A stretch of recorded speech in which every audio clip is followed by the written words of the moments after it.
Bismillahirrahmanirrahim. Dewan juri yang arif dan bijaksana yang saya hormati. Assalamualaikum warahmatullahi wabarakatuh. Segala puji bagi Allah, Zat yang telah menciptakan segala sesuatu dengan segala maknanya. Bahasa merupakan nikmat bertutur yang harus kita syukuri. Oleh karenanya, pada kesempatan ini saya akan menyampaikan esensi dan urgensi bahasa yang kita miliki. Meneroka cakrawala bahasa dan sastra sebagai bagian dari peradaban yang dikenal dunia. Bahasa mempunyai kekuatan yang luar biasa. Peradaban manusia takkan pernah ada tanpa adanya bahasa. Penggunaan bahasa dalam ranah karya sastra memiliki kemampuan untuk mempengaruhi masyarakat. Dengan menulis sebuah karya sastra, kita bisa menembus berbagai ruang yang awalnya terlihat tidak mungkin. Sastra dapat membantu menjaga identitas budaya, membangun keragaman budaya, dan menjaga warisan budaya suatu bangsa.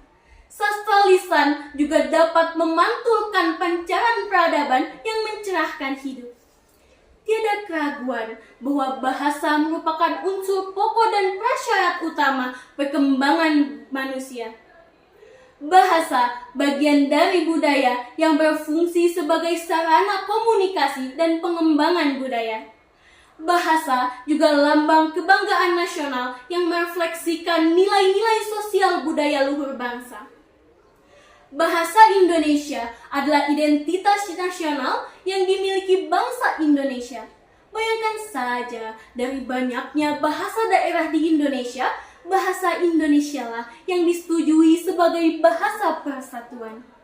Dilihat dari asal-usulnya dan dibandingkan dengan bahasa dari negara lain, bahasa Indonesia lebih mudah dipelajari. Dalam bahasa Indonesia tidak ada kala atau tenses, tingkatan atau tata bahasa gender yang sering ditemukan dalam bahasa Inggris atau Prancis. Karena kemudahannya ini, bahasa Indonesia menarik perhatian para penutur asing. Eksistensi bahasa Indonesia di kancah internasional dapat dilihat dari beberapa negara seperti Australia, Jepang, Korea Selatan, Hawaii, dan Kanada yang memasukkan bahasa Indonesia sebagai pelajaran penting di negara mereka.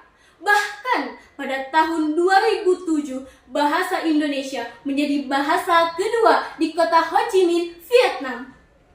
Sampai sekarang, Badan Pengembangan dan Pembinaan Bahasa atau Badan Bahasa juga gencar mengirimkan pengajar lokal BIPA ke berbagai negara. Selain itu, para penutur asing belajar bahasa Indonesia disebabkan karena adanya keinginan untuk mengetahui budaya Indonesia. Keinginan dapat berbicara dengan orang Indonesia tanpa terkendala bahasa, dan keinginan untuk membangun dan mempererat hubungan persahabatan antar bangsa. Dengan bertambahnya jumlah penutur asing yang belajar bahasa Indonesia dan badan bahasa yang terus mengupayakan kemajuan bahasa Indonesia, baik di dalam maupun luar negeri, mampu memberikan kesempatan kepada bahasa Indonesia menjadi bahasa internasional. Tantangan dalam menetapkan bahasa Indonesia sebagai bahasa internasional pasti ada.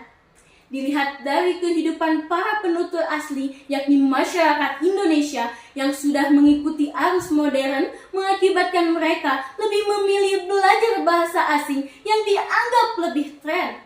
Kemudian, rendahnya pengakuan dari penutur asli dan masih adanya sikap pesimistik terhadap bahasa Indonesia.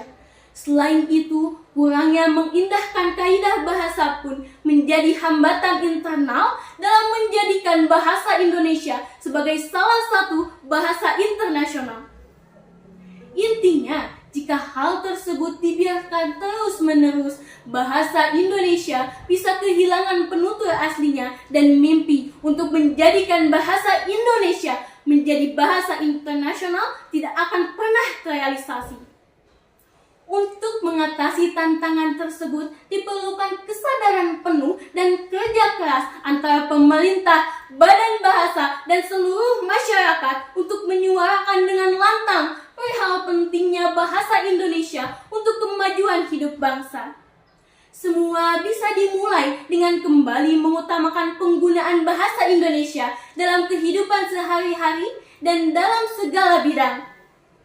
Sehingga bahasa Indonesia tidak hanya melekat di hati para penutur asing, namun juga di hati penutur aslinya. Hal ini akan menyadarkan kembali penutur asli bahwa bahasa Indonesia adalah identitas nasional. Di tangan kitalah segala mimpi dan upaya dapat terlaksana dengan melihat peluang besar yang ada akan eksistensi bahasa Indonesia. Kiranya bangsa kita mampu memanfaatkannya dengan sebaik mungkin untuk mengepakkan sayap di mata dunia. Mari kita banggakan, kita kembangkan, kita gunakan bahasa Indonesia. Demikian yang saya sampaikan. Semoga bermanfaat. Terima kasih. Wassalamualaikum warahmatullahi wabarakatuh.